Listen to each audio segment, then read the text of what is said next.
With perspective, we get to see issues, problems, solutions, and thoughts in a different light. A problem might end up seeming bigger or small. With perspective, the solutions might end up being infinite or limited. Chemsha Bongo is a podcast that seeks to trigger a change in how you perceive things, how you react to events, and how you approach things that you do. We do this by hosting a number of voices, presenting their different perspectives. For the last part of the show, we'll be having an excerpt of Not Yet Uhuru, read by Oby Obyerodhyambo. By the end of this episode, we hope that you find more power in what is behind your eyes and stop focusing solely on what is in front of them. This is Chemsha Bongo.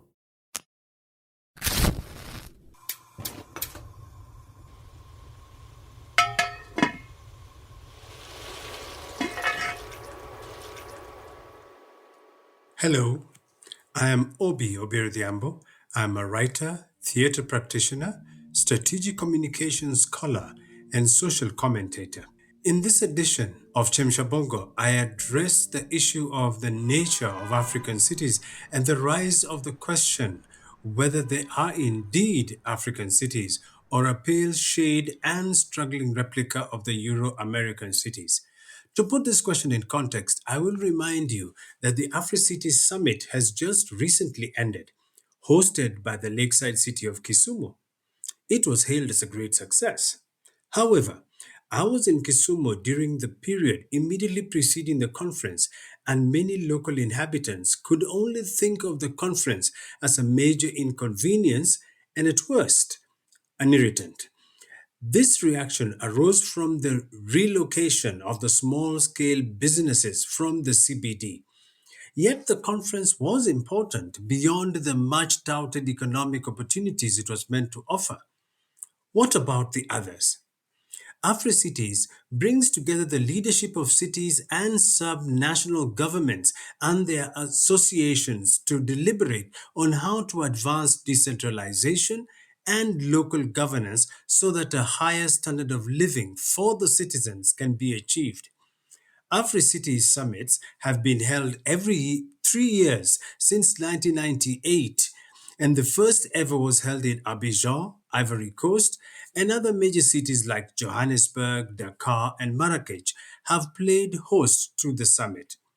This was the first time a so called intermediary city was hosting the summit. I am sure Kisumu residents would not take it too kindly to their city being referred to as an intermediary city. You see, intermediary has the feel of an almost city, and Kisumu residents never do anything in halves. Globally, intermediary cities like Kisumu are home to 20% of the world's population and a third of the total urban population.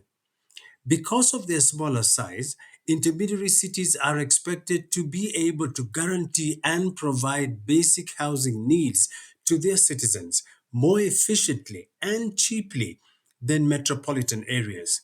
Question is, does Kisumu do this? A more disturbing question is this: does an African feel at home in an African city? Does the architecture and the infrastructure reflect African heritage, culture, and tradition? Do the colors and the sounds reflect African rhythms and hues? Does the aroma that wafts from the African city eating places remind one of the proverbial mother's cooking? Do the conversations held along the streets, at barber shops, hairstylists, at the stalls of the vegetable and fruit sellers and fishmongers reverberate in African languages? And are the conversations about African issues? Do the shops stock African wear, African books, and African fabrics? The most disturbing question will probably be, are the large businesses in African cities owned, managed, and operated by Africans, or are Africans simply consumers, customers, and laborers? Sadly, African cities have adopted a catch up with Euro American approach.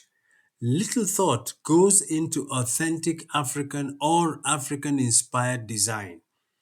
It is as if modernization and authenticity cannot go together. A more Afrocentric worldview informing the social and economic development blueprints would offer more opportunities for improving livelihoods for the masses who are left out of the AfriCities Summit. African cities need to reflect Africa and be home to the African people.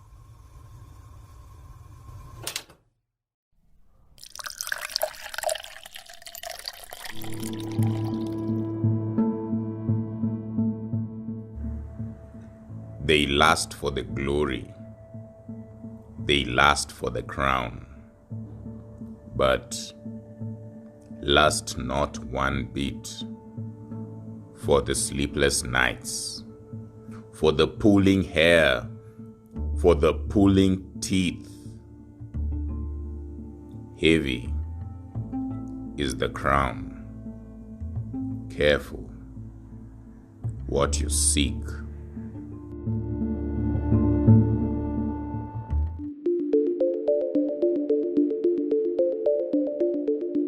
Hi, I'm Kigara Kamweru, Senior Lecturer in Architecture at the University of Nairobi. Let us focus on our urban life.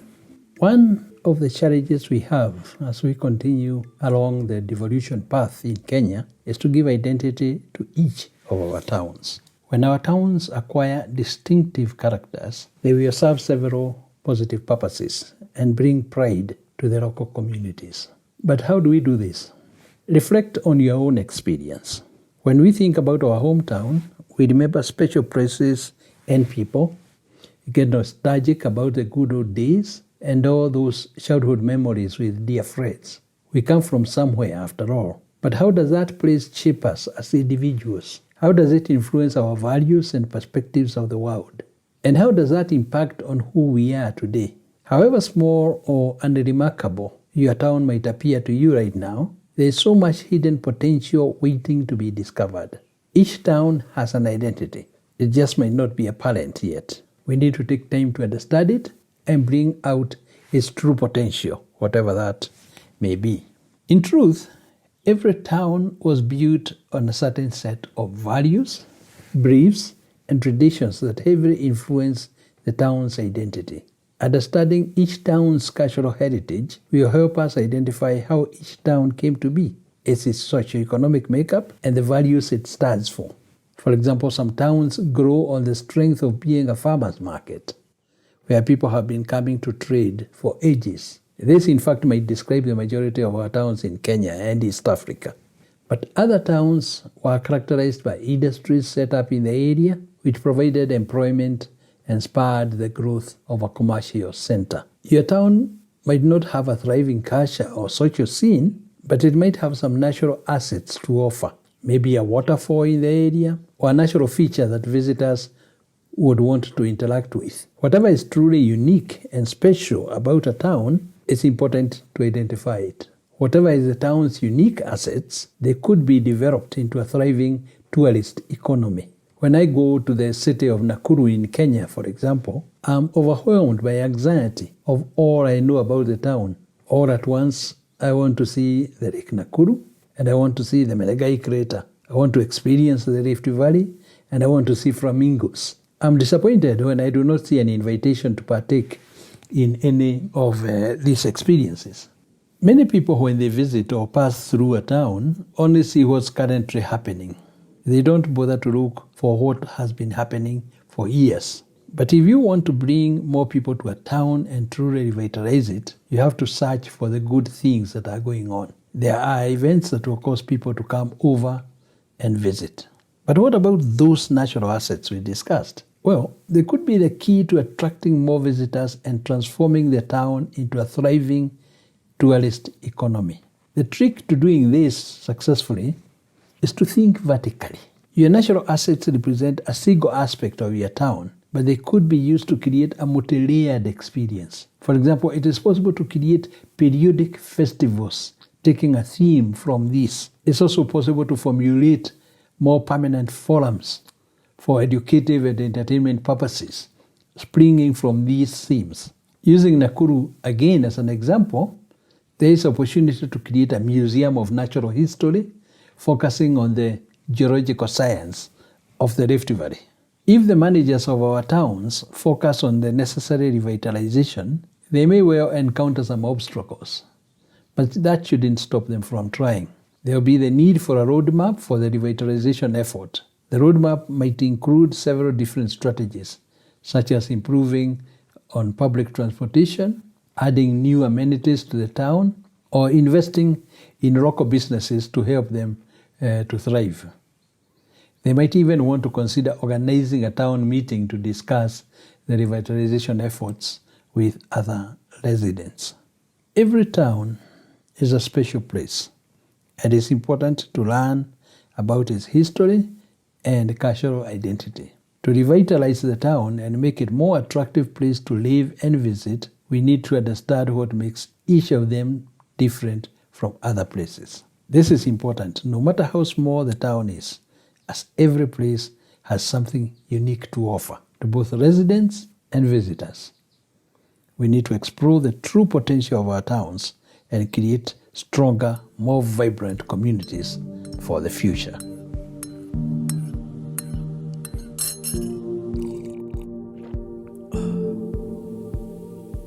And now for this week's excerpt of Not Yet Uhuru, read by Oby Obyerodhyambo. Life in our village followed an even routine. The elders woke first each morning, got their pangas ready, and went to prepare the plots for the work that would follow that day. The children were awakened by them as they were leaving for the land, and our first duty was to milk the cows. We delivered the milk to the huts where the women, with the young girls at their side, were waiting to churn the butter. When we boys had done the milking, we tied the animals near the granaries and ran to our houses to drink milk with kuon, a millet flour bread that is red in color, which had been prepared the day before, when we went to the land to dig the ground cleared by our fathers. Sometimes we worked in groups. At other times we worked our fathers' individual holdings. While we dug, the very young children were in charge of grazing the goats and the sheep. At about 10 o'clock, our fathers left the land and returned to the village. An hour or so later, we boys had to return home to release the cattle from their stakes and take them to the grazing fields. This was the time we enjoyed, for we arranged between ourselves for some of us to tend the animals while the rest took part in games. We wrestled and raced one another. If there was a pond nearby, we swam. The elders were always at a distance supervising us, watching to see if our animals strayed into a garden, and when we neglected our duties, they appeared among us to chastise us. By midday, the women had returned to the village to prepare our food and cultivate the vegetable plots, assisted by the girls. In the afternoon, the elders went back to the lands to clear the areas we would have to dig the following day, and some of the boys were taken with them to learn how best to clear the bush. In the evening, we brought the cows home and milked them, leaving the milk in the churns for the next morning's butter. When we had to clean and sweep the village while our fathers sat in the offices and watched us at work, it was in the evenings that our fathers would meet the elders from nearby villages. The women would bring beer, and the men would drink it as they talked, exchanging the news. Whether anyone had gone on safari, they would discuss the work they were planning for the village for the subsequent day. The women were ready with the food at about 7 o'clock, and the elders sat in their respective offices to be served with it. The children from each hut had to carry the food to the elder. This was the time that the sons joined their fathers to enjoy the food prepared in the various huts. Some women had cooked vegetables, others fish, meat, or chicken, and all taken together there was a variety of dishes. But the elders were strict about our eating, encouraged us to eat more corn or cassava rather than meat, and reprimanding the boys who ate greedily. When the evening meal was over, we sat at the feet of the elders, for now they would gather in the office of the chief village elder and discuss the problems of the village. We boys listened attentively. The elders might instruct us about our duties, or they might tell stories. The stories of the elders were one of our two sources of education in the village. The other source was the harpist, who played an important role in the community. The harpist learned at the feet of the elders and expressed the people's philosophy in musical and poetic language. The Luo people live around the lake, and their harpist drew imagery and source of inspiration from the water. Through their songs, the harpist chanted words of inspiration to the warriors, praised famous wrestlers, admired beautiful girls, recognized keen farmers whose granaries were always full. Their humor was entertaining. They acknowledged men who were experts at courting and through whom others managed to secure wives. They praised men and women who had achieved distinction in the community. They condemned thieves, lazy people, cowards, and people with bad habits. In the community, the harpists were a recognized institution, awarding approval to individual and communal achievements, and admonishing and reprimanding those who did not come up to standards. Listen to Chemsha Bongo on our website, aqute.co.ke. Chemsha Bongo is an Aqute media production.